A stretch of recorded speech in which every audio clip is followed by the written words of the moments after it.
Hey guys, welcome back. This is the Quest for 100 brought to you by Alani New Energy.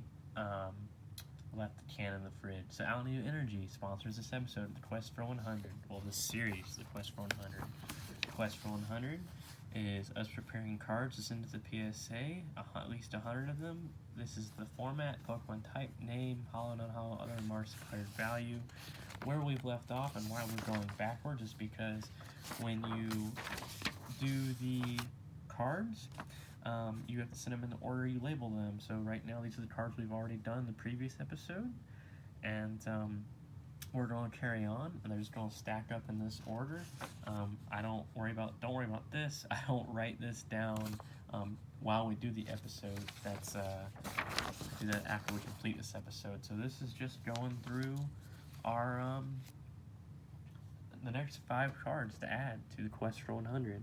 So by any means, no, these aren't perfect cards. These are cards that I've deemed, I think, worthy to get PSA graded. Granted, I'm usually going for 8 and above. Some of these, I can tell you right now, definitely aren't 8s even. Some of them might even be in the 6s, but still, you'll see why they're worth it. So, right off the bat, we have Dark Raichu, not first edition though, but still Dark Raichu. Even the corners in the front aren't in perfect condition. It's got a little bit of almost kind of like dirt or something up top. The hollow foil itself though is in pretty good condition. That's always good. There's some sort of almost, well, it looks like it's just the lighting, but there's almost like a silvering to the sides. Front bottom left corner is pretty good. Front bottom right corner, that's just my shadow. Looks pretty good. No, I guess, are those factory lines running up and down?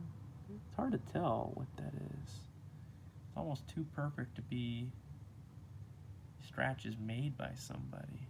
Huh. Oh, I guess keep your eye open. Do you see any swirls? Does this count as a swirl? I honestly don't know. I've always thought the swirls weren't really fully definitive when people label their card as having a swirl.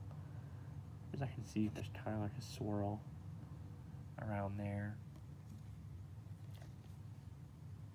Well, the back's in decent condition. Not great. I would guess, honestly, just we got some nicks here, I wouldn't be surprised if this card gets a 7. Really? Remember, guess the grades in the comments for the cards. I think he'd get a 7. So we're going to penny sleeve him and also top load him, and we'll put him on this sheet later, and we'll write him down as a possible 7. Up next is a Shadowless Hollow Nidoking. You can see right off the bat he's got some sort of silvering right up there. His top left corner seems to be in pretty good shape. My camera's having a hard time. I need to get a better camera. This is, I believe, one of my original. I think this is one of mine, not just like something I got from somebody. I think this is mine from a kid. From me as a kid. There's some scratches in the Hawful. You can see what I mean by the silvering now as I move it against the light. The Hawful is not in perfect condition. I don't know how hard that is graded against. I know like that's one of the main things people want, so I think they grade fairly harshly against any damage to the hollow foil. There's a nick up top, a little bit of a beat up corner down on the bottom.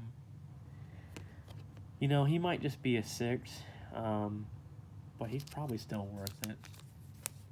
I'll take a look later. We're hoping to see, granted we don't have anything that we would think would be a 6 from our original 15 we sent in, but the original 15 we sent in will help us figure stuff out. So some things may get pulled from this Quest for 100. I'm hoping not to. I'm hoping to just send everything in.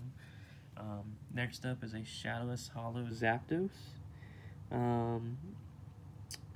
Also, I believe this is one of my original Zapdos when I was a kid. So I didn't have all the best protection for my cards as a kid. I just couldn't afford it. I didn't know where to buy things. I was little, like I was like 5 when I got this card. Corner's a little beat up. Camera's having a hard time showing it.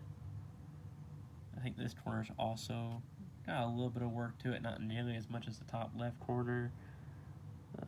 The hollow foil, actually, I don't look like there's a scratch up top. It's hard to tell. Hollow foil's pretty good condition for this being owned by me as a kid. But I really appreciated the legendary birds as a kid. I had quite a few Zapdoses. I had a hard time getting Articunos and Moltres as a kid. Okay, so there's, you can kind of, yeah, there's scratching. That's a huge ding to the rating. We're now in the 5s or lower already, but still possibly probably worth it. Huge ding to the corner. I don't know. He's getting drop bass. I mean, if it was a first edition Shadowless, I would say definitely worth PSA rating, but it's becoming questionable. But man, we're looking at like maybe a 5. I honestly couldn't tell you. I've never had a PSA 5 card in my hands before, but seeing what they expect for 8s, 9s, and 10s, and I think I even had a 7 a few times. I don't think this guy's going to make the cut, but for now, we're going to put him in for the Quest for 100. Up next isn't such an old card. We have a Gyarados GX, who, you know, being a newer card and being with a newer crowd of people, just, you know, generally better condition. I don't think there's any scratches on this card at all. And this isn't the same one we did earlier. I just have multiple of this card. Top left corner's throwing me off, but it could just be the way the hollow foil glimmers. Back top left corner looks good. Top right corner and top looks good in general. So you'll see silvering on cards like this, which is the way the hollow foil is done. Like, you'll see it if I move it a certain way, they're on the up or the down. And the reason why is just because the hollow foil spills over when they make this card, when they press it. So that's not like silvering on the border or anything peeling off. It's actually just the standard for this card. So I could see this being probably easy 9. Of course, we're hoping for a 10, and there really isn't a reason why this shouldn't get a 10. Last for this episode for Quest of 100 is a Mewtwo GX. And once again, and I can see it even in person, it's hard to look at. That hollow foil makes it hard to see the condition of this card through the camera. But once again, I'm not seeing any scratches. I'm not seeing any damage to the corners. Of course, it'd definitely be nice if this was, you know, a shiny. I do believe I have one if I haven't already done him. I think I did him earlier in the first episode of Quest for 100, but still a good card. This card's definitely shown to be worth being PSA rating, like the condition it's in. Definitely shouldn't get less than a 9.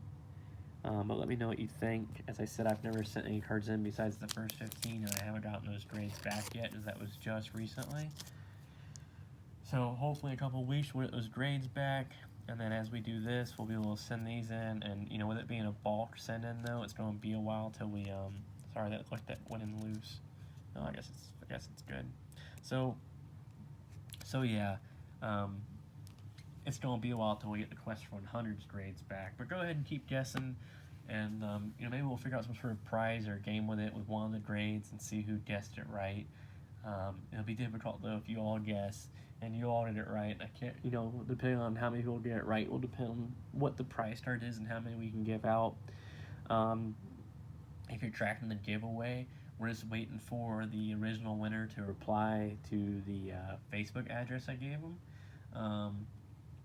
If he doesn't reply, then well, we'll just we'll give those cards away again to someone else as a lucky winner, and we'll probably up the prize as well. So make sure you tell your friends about us, like, share, and subscribe. And as we grow, our prizes and, you know, content of the show will also grow. So thanks, and hope you enjoyed. Bye.